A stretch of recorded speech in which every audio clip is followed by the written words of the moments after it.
Well, hey guys, I'm home safe now. Got to take the timers off.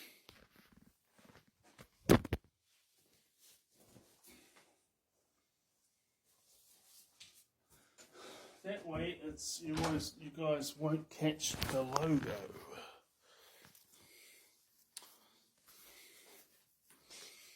You guys won't catch the logo. So, I did a homemade haircut yesterday, so I'm gonna, because of the cap thing, it's got a steel cap in there, so it's got to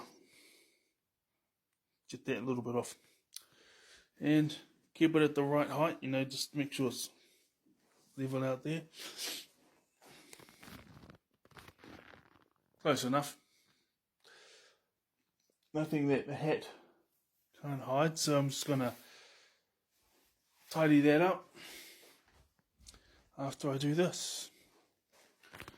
So yeah, because the thing is there's if you get so used to things like if you're for example, like how I was at high school, as well as doing kapa haka and rugby and church, and you can get so used to serving, and then you grow up and you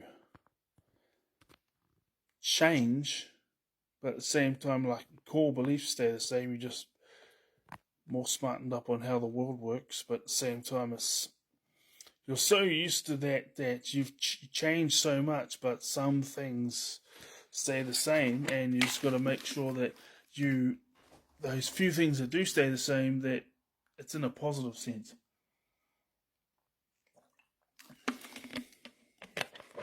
So, I'm in a relationship right now, but for example, we text quite a lot, and we catch up. So we caught up twice during the week. Well, like two on like days off work, and then there's a couple of times she showed up at work. So I actually like serving, but if people don't show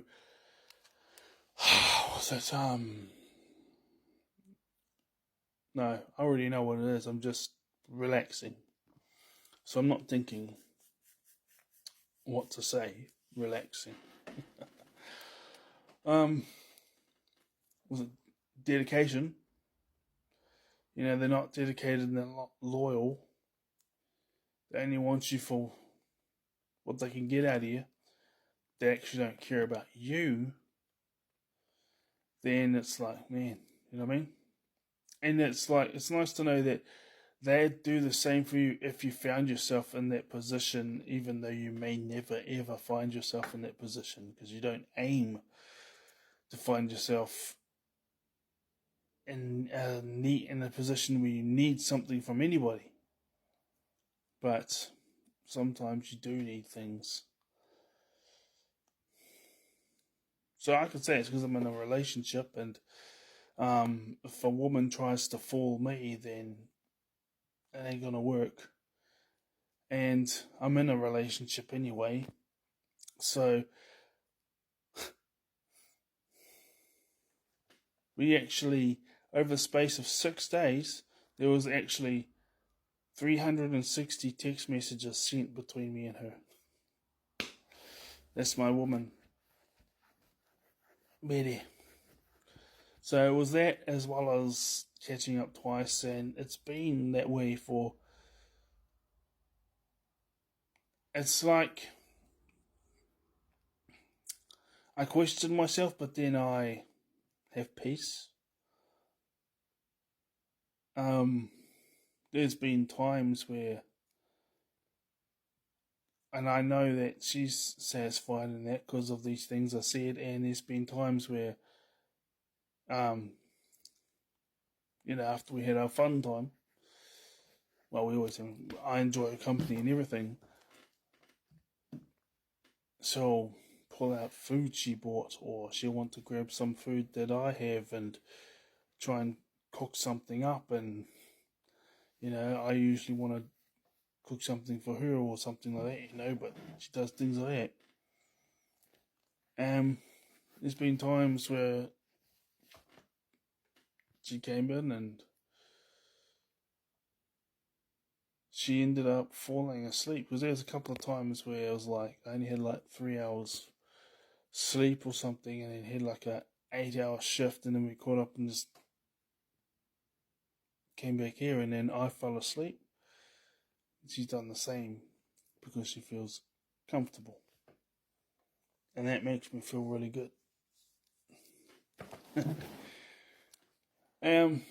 So when I get married, or this relationship continues to blossom, and whether we have the ceremony or not, probably stay together a whole life. For example, I don't mind being the guy who, pays the bills. Pays the bills and buys all the food, and maybe even, obviously meet all my needs, and as well as some bit of fun money, maybe. Yeah, fun money, yeah. And then, just pay for all the food for the both of us, and we'll see what happens when I become a father, and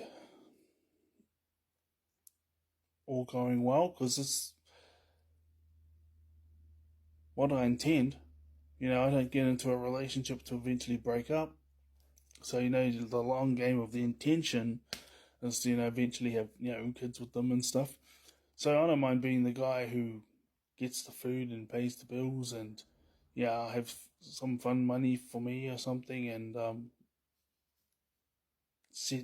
I already got automatic investments anyway, so that type of thing, and gas and that, so they can do all of that, but it actually meets my need of needing to do that for somebody. But if I'm doing it for a loyal woman who's faithful and is put in the amount of effort that she's put in, with, for example, there was 360, it's an average of 60 texts a day, and half of them came from her to me. And half the time she instigated the conversation, not me.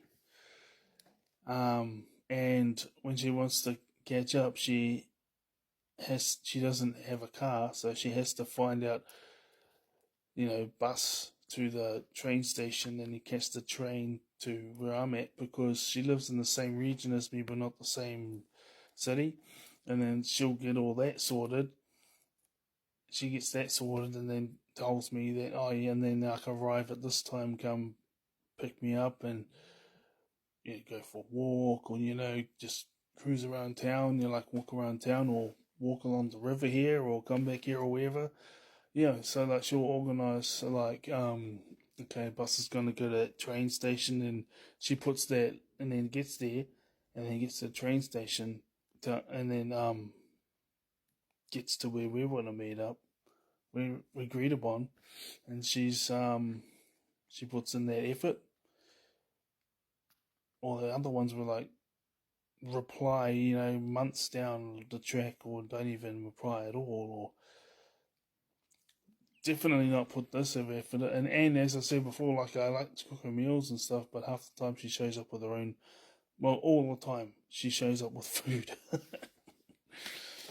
So it's good to serve people who put in the effort, and they may not serve you with money and all this type of thing, and you might be willing to, pay the bills and buy all the food and get gas in there. But if they're meeting all your if they're meeting other needs, like the effort and all that type of thing, I don't mind doing all of that whilst she works and uses all her money on herself or on the kids or whatever, and I put some to the kids.